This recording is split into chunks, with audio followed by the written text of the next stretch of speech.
Hablar de RAE es hablar de una desarrolladora de videojuegos más importante en la historia de los videojuegos, por crear una de las mascotas más icónicas, Banjo-Kazooie, y además de ser parte de la infancia de muchas personas. Y es triste saber en lo que se ha convertido en estos últimos años, pero no nos adelantemos, regresemos desde el inicio. Creada en 1982, bajo el nombre de Ultimate Play the Game, donde desarrollaban juegos de alta calidad en esa época, destacando Lunar Jetman, Sabre Golf y en especial Night Lord, considerado como el primer juego que nos permite no solo movernos en 3 dimensiones, sino también interactuar con los objetos esparcidos en el juego.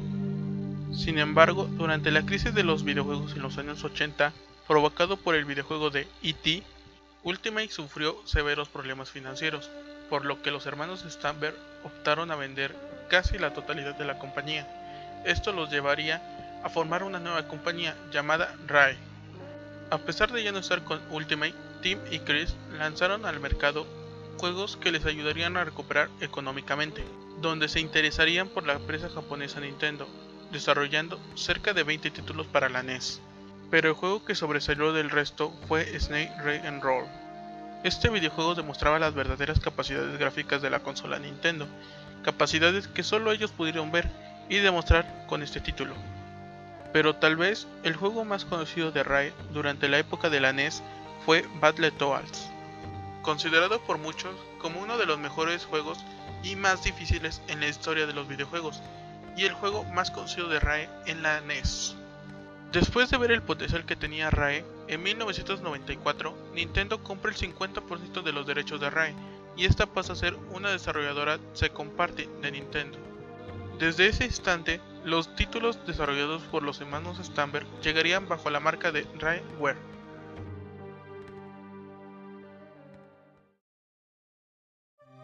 Sus primeros videojuegos desarrollados bajo el nombre de Nintendo fue Donkey Kong Country, donde se llevaría de inmediato grandes elogios por parte de la crítica, principalmente por los gráficos en 3 dimensiones, cuando la Super Nintendo era consola desarrollada para el 2D.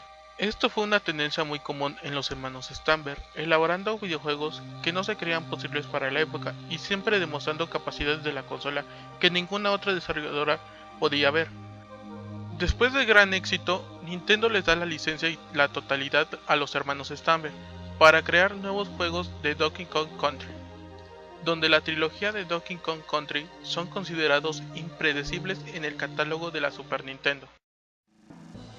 Fue cuando entonces la Nintendo 64 había salido en el mercado y los hermanos Stamber empezaron a desarrollar nuevos títulos para las nuevas consolas. Uno de ellos fue Blastcorps, que en lo personal no está nada mal, pero tenía muchas carencias.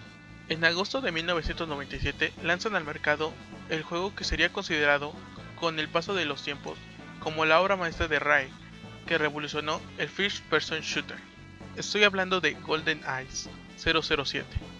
El juego fue querido por su modo multijugador revolucionario y famoso que ha aparecido en cualquier videojuego. Y en ese mismo año salió Diddy Kong Racing, el cual vendió 800,000 copias, convirtiéndose así en el juego más rápidamente vendido según el libro Guinness. Por aquel entonces había un proyecto llamado Dream, que se tenía planeado desde los tiempos de la Super Nintendo, pero por las limitaciones de la consola no se logró. Sin embargo, Tim Stamber anunció que Dream estaba desarrollándose para la Nintendo 64. Con el paso del tiempo se sabría que el Nintendo 64 no podía correr fluidamente el proyecto Dream como inicialmente se tenía planeado. Sin embargo, no se desecharon todas las ideas de este proyecto y se utilizó un personaje que en Dream no era el principal, dando así a luz a Banjo-Kazooie. Este título recibió muy buenas críticas debido a sus amplios escenarios, su apartado gráfico, banda sonora y jugabilidad, donde tomaba movimientos que involucraban a los dos protagonistas y ítems ocultos. Llegaba el año de 1999, RAE publicó otros títulos que ya tenía en tiempo de desarrollo, como Jet Force Gemini, Donkey Kong 64 y Conker Pocket Tales, un spin-off del personaje que salió en Diddy Kong Racing. Después, en el año 2000, salió una secuela de Golden Age llamada Perfect Dark, y más tarde llegaría la secuela de Banjo, llamada Banjo-Tooie.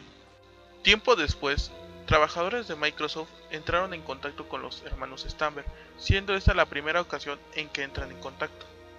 Al mismo tiempo, Rare lanza el polémico Conker Bad Fur Day, un título que sería considerado como el juego con mejores gráficos para la Nintendo 64. Nuevamente, Tim se lleva grandes halagos, sin embargo serían los últimos que recibiría. Conker no obtuvo buenas ventas, debido a ser publicado en los últimos días de la Nintendo 64, lo que los lleva a una crisis financiera y además empiezan a tener ciertos problemas con Nintendo. Y en 2002, Rare fue adquirida por Microsoft. Desde ese entonces Rare pasó a desarrollar juegos exclusivamente para la consola de Microsoft. Los hermanos Stamber pensaron que era una buena decisión. Grave error. Después de unirse a Microsoft, comenzaron los fracasos, empezando por algunos despidos en la empresa. Luego con el fracaso de Graph by the Bullies y unos cuantos juegos para la Game Boy, que no vale la pena mencionarlos.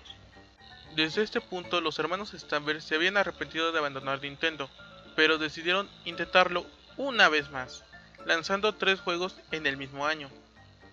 A pesar de que Cameo y Conker tuvieron éxito, Perfect Dark decepcionó a los fans del juego anterior, el cual el juego sufría de gráficos malos, bugs, enemigos muy repetitivos, jugabilidad aburrida, etcétera, etcétera, etcétera. Después de esto, Chris y Tim tiraron la toalla abandonando la empresa para encontrar mejores oportunidades.